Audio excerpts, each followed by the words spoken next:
जय जय रघुवीर समर्थ।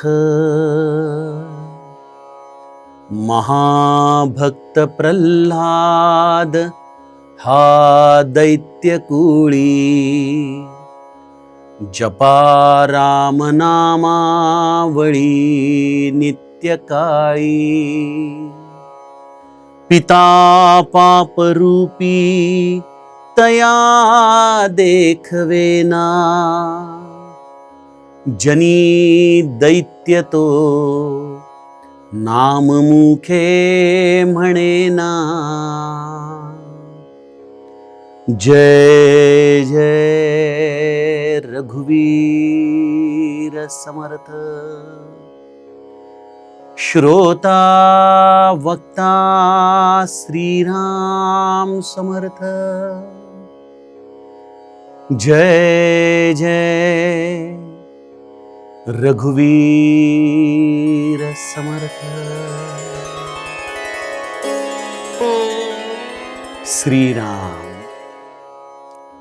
आपल्या सर्वांच्या हृदयस्थ वसणाऱ्या आत्मारामास साष्टांग प्रणिपात करून मनोबोध एक अंतरयात्रा हा श्री समर्थ रामदास स्वामी विरचित मनाच्या श्लोकांचा जो आपण अभ्यास करत आहोत।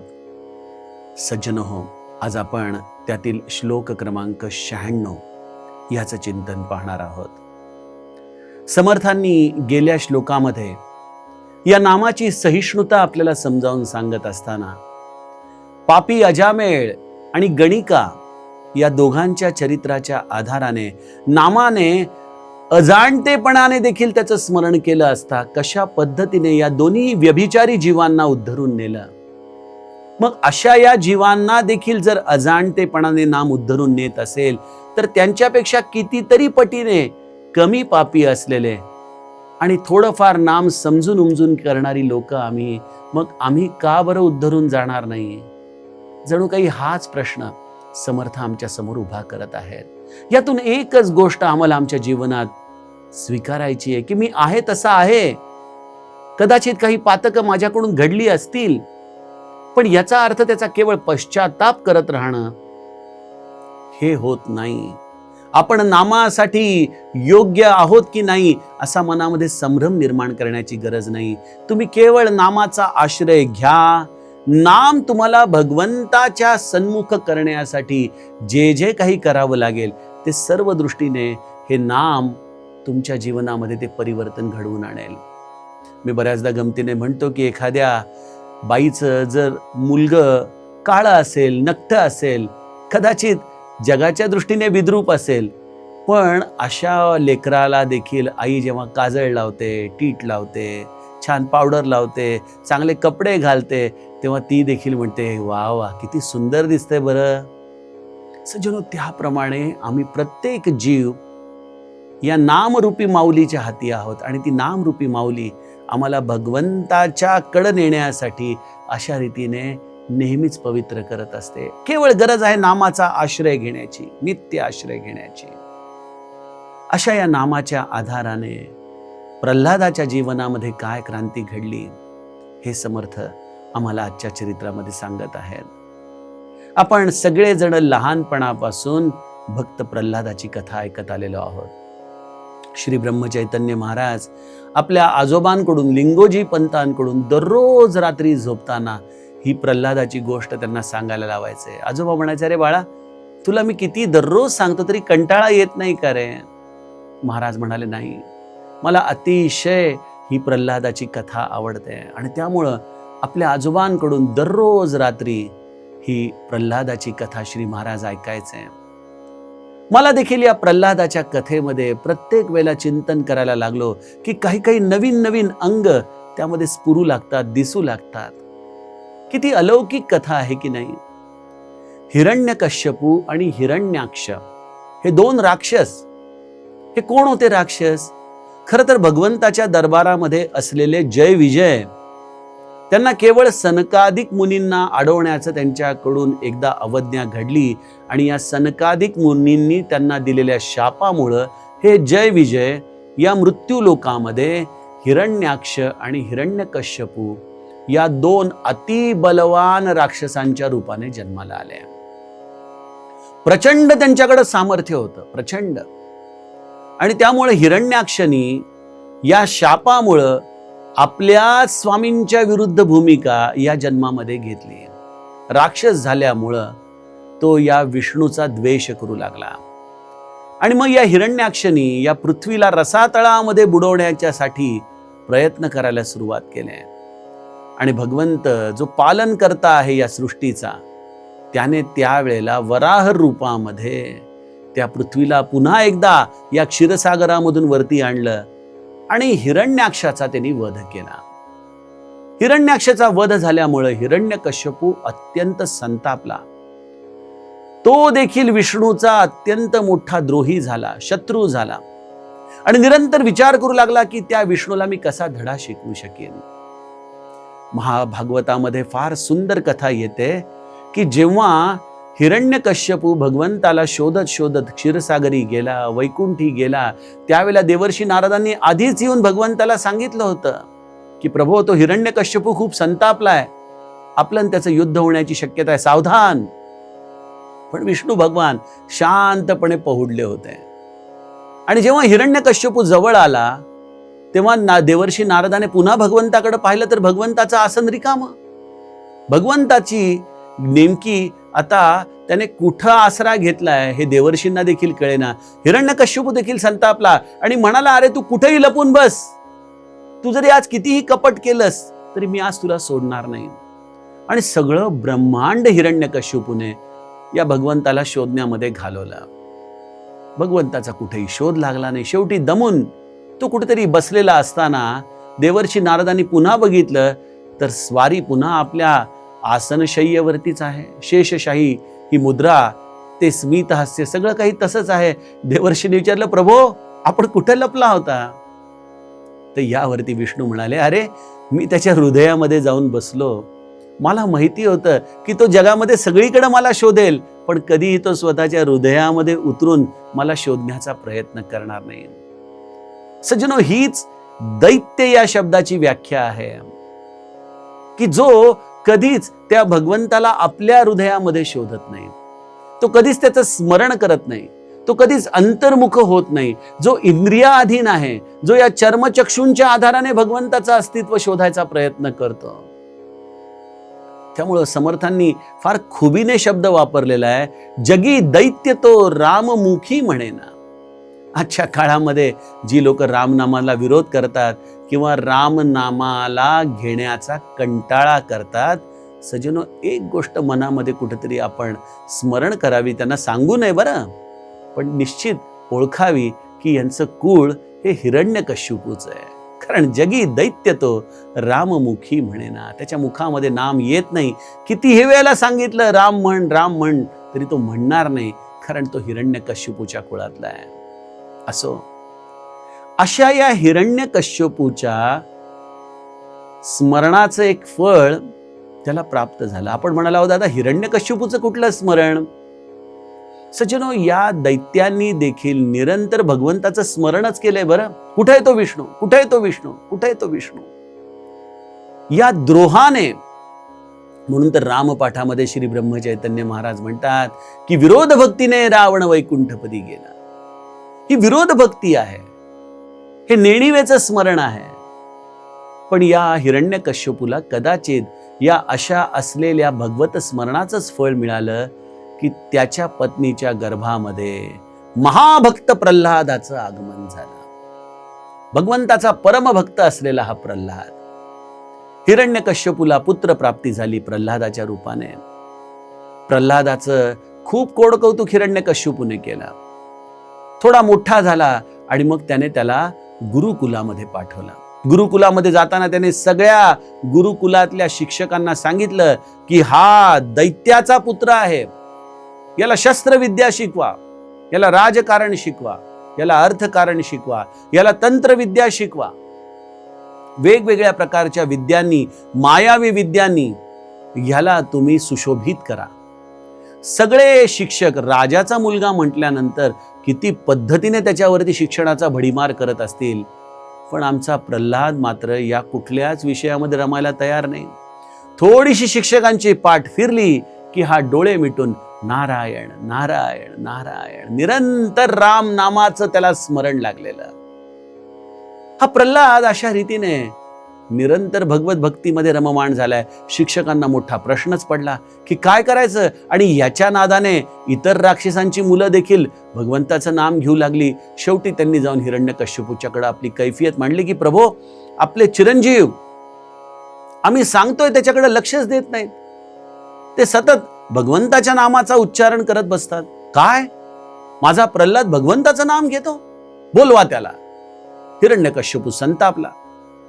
पहिल्यांदा आपला लेकरू कदाचित असमंजस असेल म्हणून त्याला समजावून सांगून या बुद्धीने हिरण्यकश्यपूने प्रल्हादाला मांडीवरती घेतलं आणि म्हणाले, अरे प्रल्हादा, तुला एवढे छान छान विषय मी दिले, राजकारण, अर्थकारण, शस्त्रविद्या, तंत्रविद्या, तुला ह्याच्यातलं काय आवडलं रे बाळा? प्रल्हाद निरागसपणे पण तेवढ्याच विश्वासाने आपल्या वडिलांकडे बघत म्हणतो, पिताश्री, मला केवळ राम नाम आवडलं. हे म्हणतात झट दिशेने त्याने त्याला ढकलून दिलं. निर्लज्ज, तुला कळतंय का तू कुठल्या कुळामध्ये जन्माला आलाय? कशासाठी मी तुला तिकडं पाठवलंय? हो पिताश्री, पण मला एकच गोष्ट कळते की राम नाम सर्वश्रेष्ठ आहे. हे ऐकल्यानंतर मात्र याची तळपायाची आग मस्तकाला गेली. वेगवेगळ्या पद्धतीने हा हिरण्यकश्यपू सामदाम दंडभेद या रूपाने प्रल्हादाला वळवण्याचा प्रयत्न करतोय, परंतु प्रल्हाद मात्र आपल्या भूमिकेवरती ठाम आहे. शेवटी आपल्या पत्नीला म्हणाला की हा आपला पुत्र असूच शकत नाही, याला मारून टाका. म्हणून उन्मत्त झालेल्या हत्तीच्या पायाखाली त्याला देण्यात आलं. अनेकदा शस्त्रांनी त्याला संहार करून मारण्यात आलं. अनेकदा त्याला कडेलोट करण्यात आली. तोफेच्या तोंडी देण्यात आलं. हे सगळं झाल्यानंतरही प्रल्हाद मात्र जसाच्या तसाच पुनश्च जिवंतच आहे. हे बघून हिरण्यकश्यपू आणखीन संतापतोय. महाभक्त प्रल्हाद हा दैत्य कोळी, जपे राम नामावळी नित्यकाळी. आणि हा पिता जो पाप रूपाने युक्त झालेला आहे, पिता पाप रूपी तया देखवेना, जनी दैत्य तो नाम मुखे म्हणेना. आणि तो काही केल्या सुधारायला तयार होत नाही. आणि मग आपण जाणता की या प्रल्हादाने जेव्हा आपल्या पिताश्रींना सांगितलं की माझा नारायण सर्वत्र आहे, हिरण्यकश्यपूने विचारलं, या खांबामध्ये आहे? हो आहे. हे म्हणताच एक जोरदार लाथ त्याने त्या खांबावरती मारली आणि त्या राजमहालाचा तो खांब त्या क्षणी पडताच त्यामधून नृसिंहाचं महाकराळ विकराळ असं रूप प्रगट झालं. आणि त्या हिरण्यकश्यपूला आपल्या तपश्चर्येचा मद होता की आपल्याला कोणी मारूच शकणार नाही, अशा त्याने या ज्या कंडिशन्स या वरदानामध्ये ब्रह्मदेवाकडून मागून घेतल्या होत्या की ना दिवसा ना रात्री, ना घरात ना घराबाहेर, ना जमिनीवर ना आकाशात, ना अस्त्राने ना शस्त्राने, अशा वेगवेगळ्या पद्धतीने ज्या त्याने आपल्या वरदानामध्ये कंडिशन भगवंताकडे मागितल्या होत्या, त्या सगळ्या गोष्टींची पूर्तता करत करत ना पशु ना मानव, ना अस्त्र ना शस्त्र, ना सकाळ ना रात्र, ना आकाश ना जमीन, या सगळ्याचा विचार करून नृसिंह रूपाने ना पशु ना मानव, संध्याकाळच्या वेळेला ना दिवस ना रात्र, नखांनी ना अस्त्र ना शस्त्र, ना घरात ना घराच्या बाहेर, म्हणून उंबरठ्यावरती अशा पद्धतीने त्या नृसिंहाने हिरण्यकश्यपूचा पोटाचा कोथळा बाहेर काढला, त्याचा वध केला आणि भक्त प्रल्हादाला यातनामुक्त केला. सज्जनो, ही पुराणातली अत्यंत प्रसिद्ध आणि अत्यंत रसमय अशी कथा कितीही वेळेला ऐकली तरी या प्रल्हादाचं पुनश्च स्मरण करून देणार आहे. पण या कथेच्या आधाराने समर्थ आम्हाला काय सांगू इच्छित आहेत? प्रल्हादासारखं जो नामस्मरण करतो सज्जनो, त्याच्या प्रारब्धामध्ये कदाचित दैत्यकुळ असेल, त्याच्या प्रारब्धामध्ये कदाचित अनंत यातना असतील, अनेक संकट असतील, पण ज्याचा विश्वास प्रल्हादासारखा ठाम आहे तो कधीही या दैत्यांच्या कडून मारला जाऊ शकत नाही, तोडला जाऊ शकत नाही. त्याचं निरंतर हे नाम संरक्षण करत राहतात. गोस्वामी तुलसीदासांनी या प्रसंगावरती एक फार सुंदर दोहा रचलेला आहे. राम नाम नरकेसरी कनक कसिपु कलिकाल, जापक जन प्रहलाद जिमी पालिही दली सुरसाल. फार सुंदर या रामनामाची महती देताना गोस्वामी तुलसीदासांनी प्रल्हादाच्या गोष्टीचा इथं संदर्भ दिलाय. पण तो कसा आहे ते नीट समजून घ्या. राम नाम नरकेसरी. या कलियुगामध्ये नृसिंहाचा अवतार जर कोणी असेल तर ते राम नाम आहे. राम नाम नरकेसरी. कनप कसिपू कलिकाल. आणि हा कलिकाल, हे कलियुग म्हणजे हिरण्यकश्यपू आहे. खऱ्या अर्थाने कलियुग हे सोन्याचंच युग आहे ना, हिरण्यकश्यपूचं युग आहे ना. सगळीकडे सोन्यासाठी लोक मरतायत. म्हणजे एक प्रकारे हा हिरण्यकश्यपूच या कलियुगामध्ये राज्य करतोय. पण अशा या राज्यामध्ये भक्तांना त्रास होतोच. आपण बघतो ना की आजच्या काळामध्ये जर एखादा शांतपणे जपमाळ घेऊन बसला की घरामधूनच त्याला किती टोमणे बसतात. हो, झालं यांचं सुरू. अहो, केवढी कामं पडली आहेत, अजूनही मुलाचं लग्न व्हायचंय, प्रपंच अर्धा आहे, कुठं चालला तुम्ही, काय रामनाम घेऊन होणार आहे. आपले मित्र परिवारांच्या देखील उपेक्षेचा विषय ठरतो. अनेक प्रकाराने आपल्याला या रामनामाची किंमत चुकवावी लागते. बरं, नेसेसरी नाही की प्रत्येक वेळेलाच तोफेच्या तोंडी जावं लागेल, नेसेसरी नाही की कडेलोट होईल, तोच त्रास होईल, फक्त त्याचं माध्यम वेगळं असेल. बघा, लोकांचे अनेकदा विषारी शब्द हे किती जिव्हारी लागतात. घरामध्ये झालेल्या भांडणाचा सिंहनाद हा खऱ्या अर्थाने किती वेळेला आपलं मन पायदळी तुडल्याप्रमाणे आम्हाला त्रास देतं.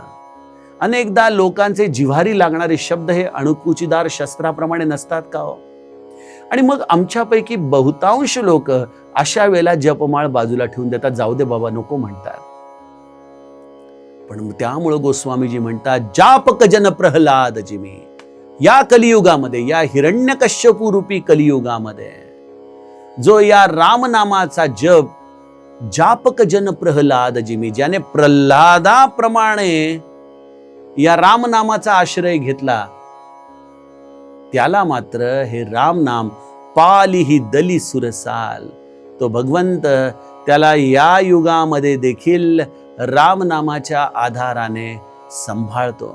पण त्याच्यासाठी गरज आहे प्रल्हादासारखं नामस्मरण करण्याची. आणि अनफॉर्च्युनेटली सज्जनो, आमच्या हृदयामध्ये प्रल्हाद जागृत होत नाही. आम्ही थोडासा त्रास, थोडीशी यातना झाली तरी रामनामाची तिलांजली देऊन टाकतो. याचं एक कारण असं आहे की त्या रामनामाच्या आधाराने तो भगवंत प्राप्त होईल याची आमच्या मनात खात्री नाही. या रामनामाच्या विषयी आमच्या मनामध्ये तेवढा दृढ विश्वास नाही. हा रामनामच प्रत्यक्ष भगवंत आहे याची आम्हाला खऱ्या अर्थाने मनामध्ये दृढता नाही. कारण रामनाम नरकेसरी, तो नृसिंह म्हणजेच प्रत्यक्ष रामनाम आहे हे ज्याला वाटतं ना, त्याला त्याच्या अडचणी कितीही अनंत असोत. आपल्यापैकी अनेक लोक म्हणतात, अहो घेतला असतो नाम, पण माझ्या मागं फार प्रापंचिक अडचणी आहेत. आपण म्हणतो, अरे आमच्याही मागं अडचणी आहेत. नाही, तुमच्या अडचणी वेगळ्या, माझ्या फार वेगळ्या आहेत. म्हणजे आम्ही देखील हिरण्यकश्यपू सारख्या आमच्या स्वतःच्या अडचणींचा पाढा वाचतो की ना दिवसा ना रात्र, ना हे ना ते, हे सगळं आम्ही आमच्या पद्धतीने या रामनामाला न घेण्याच्या कंडिशन्स टाकून ठेवतो. आणि मग अशा या कलियुगामध्ये जर एखादा प्रल्हादाप्रमाणे अत्यंत दृढतेने रामनाम घेऊ लागला तर, सज्जनो बघा, आजच्या काळामध्ये आम्ही मुलांना ही वेगवेगळ्या प्रकारची शिक्षण देतोच ना. जसं हिरण्यकश्यपूने देखील अर्थ, राजकारण, तंत्रविद्या, शस्त्रविद्या सगळं काही प्रल्हादाला शिकवलं. पण असा प्रल्हाद हे सगळं शिकत असतानाही रामनामाचा निरंतर आश्रय घेतला. आजच्या काळामध्ये तरुणाई देखील अमेरिकेला जाते, जर्मनीला जाते, वेगवेगळ्या देशांमध्ये जाऊन शिकते, आपल्या भारतामध्ये देखील पोस्ट ग्रॅज्युएशन करते. आणि 4 पुस्तकं वाचल्यानंतर त्यांना असं वाटतं की हा सगळा परमार्थ वगैरे ना, हा वेळेचा अपव्यय आहे. काय उपयोग आहे ते करून? कशाला घ्यायचं ते रामनाम? सज्जनो, ज्याला हे कळेल ना की हे सगळं ठीक आहे, ही पोटापाण्याची विद्या आहे, पण मनुष्य जन्मामध्ये आल्यानंतर एकच विद्या माणसाने शिकली पाहिजे, आणि ती म्हणजे रामनामाची विद्या, जी दुर्दैवाने ना कुठली शाळा शिकवते, ना कॉलेज, ना समाज व्यवस्था, ना कुटुंब व्यवस्था. पण जर त्याचं पूर्वसंचित असेल आणि त्याच्यावरती जर गुरुकृपा असेल आणि या गुरुच्या अनुग्रहाने जर त्याची भूमिका तशी स्थिर झाली असेल की या जगामध्ये सत्य जर काही असेल तर ते रामनामच असेल. मला कितीही त्रास होऊ द्या, पण मी माझी रामनामाची दृढता सोडणार नाही. तर त्याच्यासाठी राम नाम हेच नृसिंहाचा अवतार घेऊन येतं. आणि या मायाजाळाचा जो हिरण्यकश्यपू आमच्या अवतीभोवती आहे ना, त्याचं पोट फाडून एक प्रकारे या भ्रमित असलेल्या जगामधून आम्हाला तो सोडवतो. असं हे प्रल्हादाचं सुंदर चिंतन गोस्वामीजींनी मानसमध्ये केलेलं आहे. हे प्रल्हादाचं चरित्र निरंतर आम्हाला रामनाम विश्वासाने घेण्याची दृढता प्रदान करत असतं. सज्जनो, असं हे प्रल्हादाचं चरित्र ऐकल्यानंतर आपणही रामनाम घेण्यासाठी उद्युक्त झाला आहात ना? आपल्या मनामध्ये जर काही प्रश्न असतील, काही प्रतिक्रिया असतील, आपलं काही चिंतन असेल, तर जरूर झी24 तासच्या या कमेंट बॉक्समध्ये लिहून पाठवा. आपल्या प्रश्नांची उत्तरं देण्याचा मी जरूर प्रयत्न करीन. आपण आता उद्याच्या सत्रामध्ये पुढील श्लोकाचं चिंतन बघूयात. जानकी जीवन स्मरण. जय जय राम.